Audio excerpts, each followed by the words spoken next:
Coming up, the serial robber jailed for trying to steal from a footballer and the end of the Harry Potter story at King's Cross.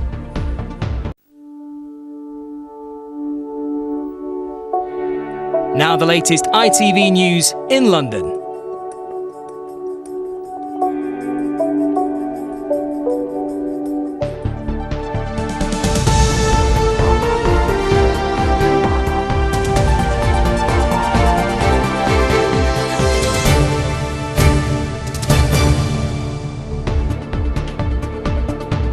Welcome to the ITV News in London. Tonight's main stories. 14 years in prison for the man who wielded a knife in a Hyde Park water fight. It's a horrendous attack. There were thousands of people around. Many of them would never experience such violence before. Celebrating the big 3-0, the DLR and the transformation of London Docklands. We waited for 5 years in order to come here today. And at a milestone moment in the Harry Potter story, Pottermania sweeps through King's Cross again. Good evening, I'm Geraint Vincent. It was supposed to be a bit of fun, but when an organised water fight in Hyde Park last July turned violent, Joshua Clements used a 9-inch hunting knife to attack people. CCTV in our report shows the distressing moment he lashed out at one of his victims. Tonight he's starting a 14-year jail term. From the Old Bailey, Luke Hanrahan reports. Bottles hurled at police on the hottest day of the year. They arrived to disperse a crowd, to bring to an end what had been, until the evening, a largely good-natured water fight between young people in Hyde Park. You got a dip, you got a dip, you got a dip, you got a dip. This footage captured on a phone at Hyde Park Corner shows a brutal attack in 4 lanes of traffic on an entirely innocent victim. By this man, 19-year-old Joshua Clements, today sentenced to 14 years for 2 separate attacks that night. Shown here wearing a green mask, captured on CCTV shortly after the second attack. More than 4,000 people gathered on that sweltering hot evening here in Hyde Park last year for that water fight. But when police arrived to disperse the crowd, it quickly descended into chaos. Joshua Clements seriously wounded 2 people with a hunting knife. And as the judge described, it was stabbing for fun.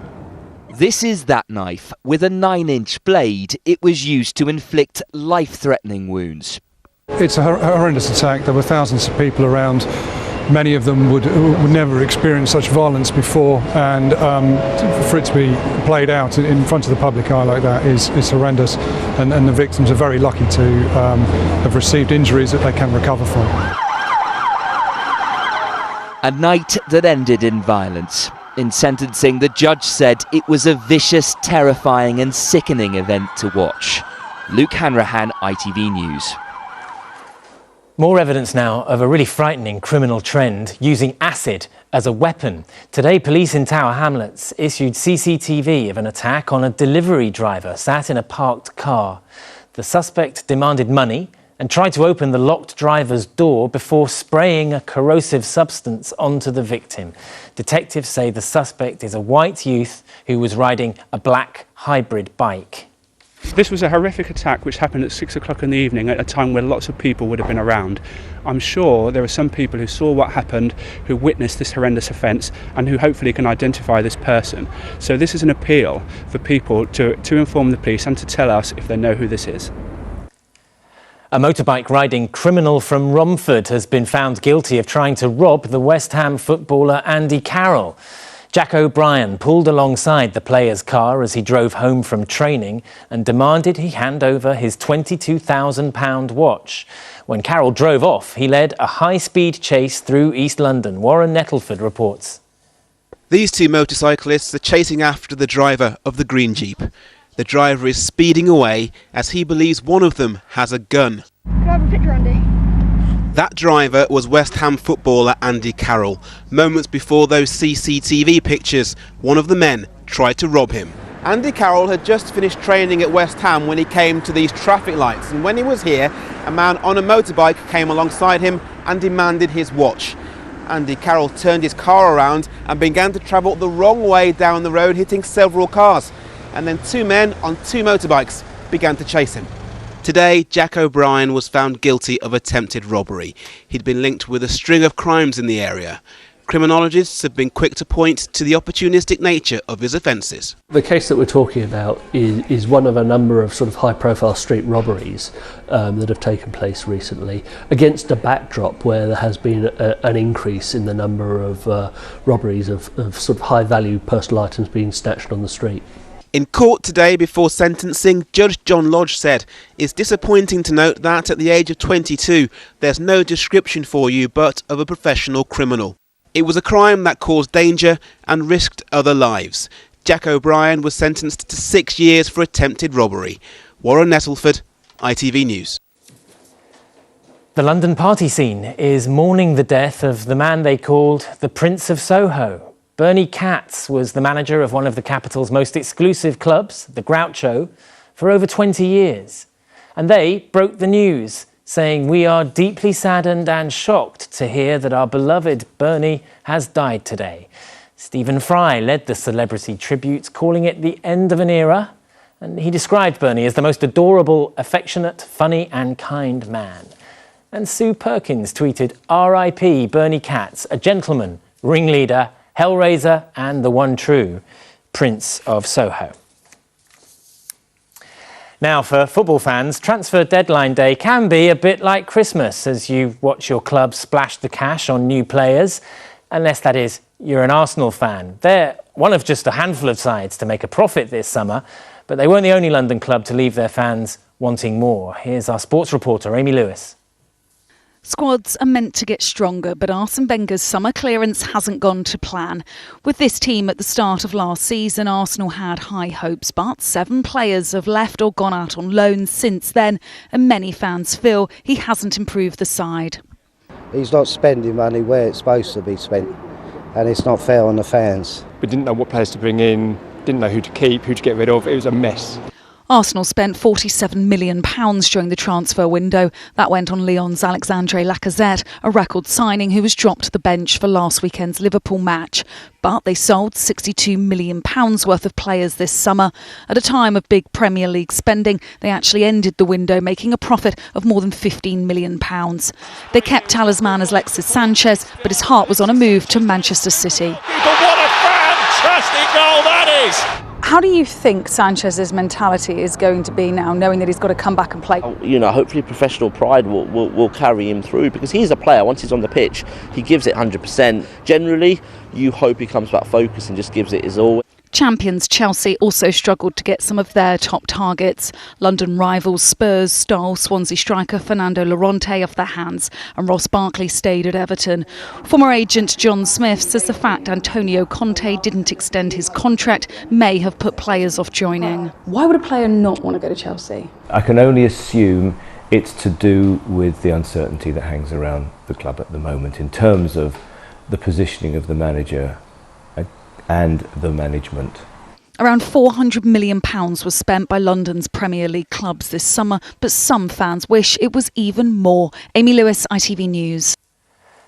It's hard to believe now, but it wasn't all that long ago that the large parts of the area now known as Docklands was wasteland. A key part of the area's regeneration was the introduction of a railway line, the DLR, which is celebrating its 30th birthday. Katie Barnfield reports. Part of everyday life in the East End. Each year, more than 100 million people ride these iconic red trains into the city. Today, the DLR is one of the busiest rail networks in the country. Dreamed up in the 1970s as a way to help regenerate the Docklands, it was intended to be another tube line, but when Margaret Thatcher came to power, she insisted on a lower-cost alternative. I'm not as big-headed as that. And so, London's first light railway system was born. Open to the public in 1987, with guards in a uniform fit for the decade. To this day, there's one on every train. Ticket, please. The job Bernard George has been doing for 27 years. When I first started working here, I did the first London Triathlon.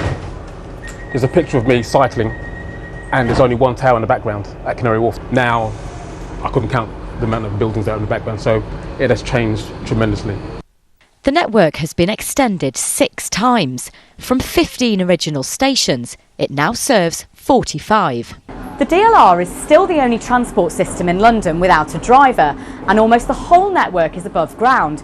So you get that novelty factor of coming right up to the front of the carriage, taking a seat and watching the London skyline go by. It's hard to imagine a transport system that's had a more transformative effect. With cheap office space in the east suddenly accessible, Canary Wharf grew into the major financial centre it is today. When it began, it was a much quieter railway. We welcomed less than 7 million people in our first year, and now welcome over 120 million people. TfL is looking at plans to extend the network even further, keeping up with an ever-changing London for another 30 years. Katie Barnfield, ITV News. The Royal Academy of Dance has launched a pilot project for ballet classes in and around London, specifically for the over 55s. The Academy says the Silver Swans sessions are designed with all capabilities in mind and help improve mobility as well as physical and mental well-being. It's the whole grace, the aesthetic beauty of it, the flow, the charm. I think that's what is perhaps unique about ballet compared to some other dance forms. And although their bodies might not be able to achieve all the movements that they would do in advanced, they've still got the heart, the feeling and the beauty, and that's what gives that sense of inner well-being.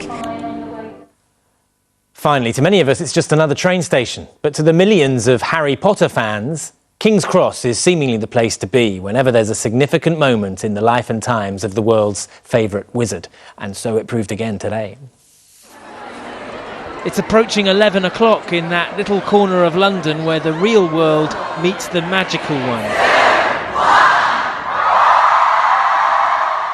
Platform 9 3/4 at King's Cross Station is a special spot for Harry Potter fans, and this morning was a special time.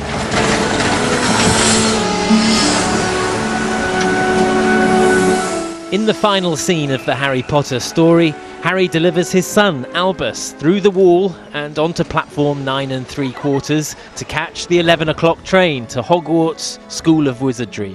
In the book, that day is September the 1st, 2017, and so today, thousands of Potter devotees were at King's Cross to mark the occasion. We waited for 5 years in order to come here today, and yeah, it's very fantastic. I've just been reading the books for so long, and it felt like really good to come here on the day that I was supposed to be on the last page, so it felt like I could be part of the story. The years are passing, but the magic of Harry Potter is as potent as ever, and a famous old railway station can still cast a spell. And that is all for now. The weather's coming up next, and our next update follows the England match and news at 10. But from me and the rest of the London team, bye-bye.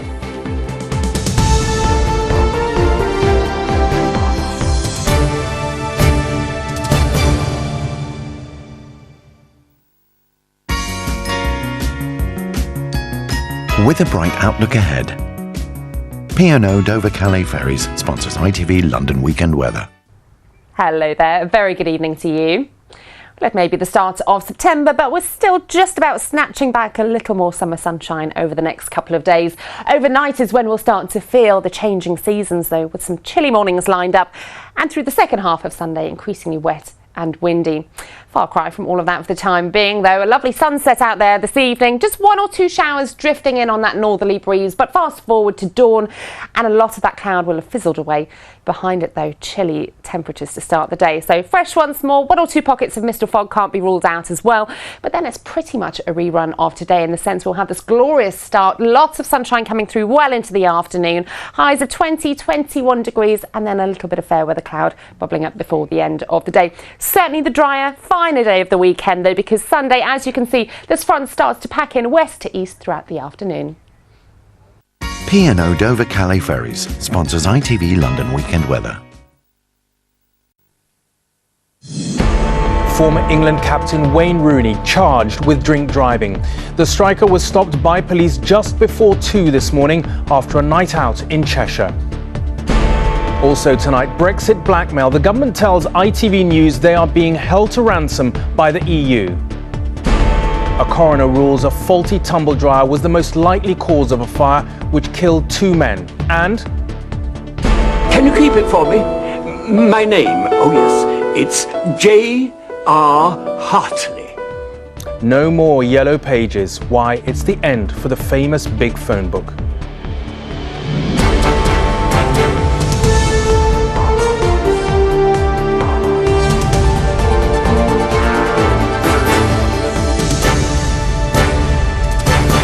This is the ITV Evening News with Raggy Omar. Good evening. A grim-faced Wayne Rooney arrived back at his Cheshire home this afternoon after spending the night behind bars on suspicion of drink driving. The former England captain was arrested by police in the early hours driving a car thought to belong to a female office worker.